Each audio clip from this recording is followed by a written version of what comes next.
She अपनी अम्मी को आकर बताती है, मैंने नसीर से शादी की बात की लेकिन उसने कोई जवाब नहीं दिया, अब आएगा तो कह देना कि मैं उसकी शादी कहीं और कर रही हूँ। शहनाज कहती हैं, बाजी आप क्यों चाय बना कर लेके आई, मुझे बता देती मैं बना देती। नजरा क्यों नहीं आई, तो बेबी बाजी कहती हैं उसकी तबीयत नहीं ठीक इसलिए सो रही है। शहनाज समझ जाती है कि वो जानबूझकर मुझसे मिलने नहीं आई। शहनाज कहती है, बाजी आप यहाँ पर खुश तो हैं ना, तो बाजी कहती है हाँ मैं ठीक हूँ, खुश हूँ। फरहत वासिफ को कहती है आज के बाद स्मोकिंग मत करना, सेहत के लिए अच्छी नहीं होती। तो वासिफ कहता है टेंशन भी ना दिया करो, वो भी सेहत के लिए अच्छी नहीं होती। स्कूल जाने लगती है तो नसीर कहता है तुम जानबूझ के टीचिंग कर रही हो ताकि लोगों को कह सको कि मेरा आदमी जूते की दुकान पर बैठता है और मैं टीचर हूँ। मैं कहती है मैं सबको यही कहती हूँ कि मेरे शोहर का बिजनेस है। टिका देता है और कहता है कि तुम स्कूल नहीं जाओगी। नजरा गुलशन आरा को बताती है कि मैंने तो अपनी सास को कह दिया है कि आपके 3 बेटे और भी हैं, उनके पास जाकर रहें। जमाल को आजकल पैसों की ज़रूरत है। गुलशन आरा कहती है तुम जेवर गिरवी रखवा के पैसे ले लो, बाद में अपना जेवर ले लेना। तमन्ना अस्मा को कॉल करती है और कहती है भाभी आज आपका पहला दिन था, स्कूल कैसा रहा। अस्मा बताती है कि नसीर ने जाने ही नहीं दिया, मुझे तुम्हारी अम्मी से बात करनी थी,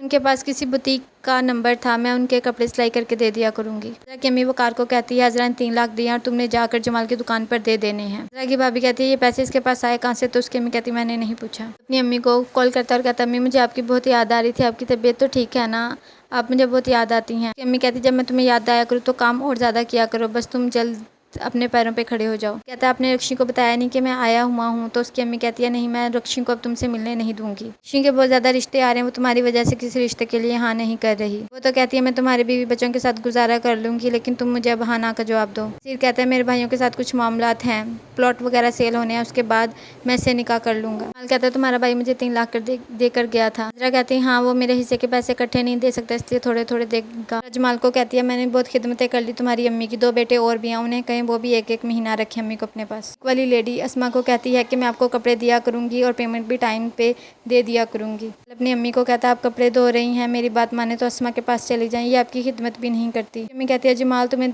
काम से देर हो रही है, तुम काम पे जाओ। कहती है शहनाज मैं काम पैसों के लिए नहीं कर रही, घर में सब होते थे सब मुझे दिलासा दे देते थे लेकिन अब नसीर की बदतमीजियाँ मुझसे बर्दाश्त नहीं होती, अच्छा है काम में मसरूफ़ रहूँगी। लक्ष्मी नसीर को कहती है पहले भी हमारी बात कन्फर्म थी फिर एकदम ख़त्म हो गई, अब मुझे यकीन नहीं रहा तुम पे। नसीर कहता है ऐसा क्या करूँ कि तुम्हें यकीन आ जाए, हमारी शादी ऐसे ही नहीं कर देंगी बिना सिक्योरिटी के, तुम अपना फ्लैट मेरे नाम कर दो, बाद में मैं तुम्हारे नाम कर दूँगी। नजरा को गुस्सा होता है कि आज अम्मी अपने कपड़े खुद धोती, तुम नहीं धो के दे सकती। नजरा कहती है अच्छा है ना अपने काम खुद करे। वासिफ को कॉल करती है और कहती है कल शाम तक आ जाना, मुझे तुमसे कुछ ज़रूरी बात करनी है, मैंने नसीर को भी बुलाया है। बुटीक के कपड़े सिलाई कर रही होती है और कहता है मुझे चाय गर्म करके दो।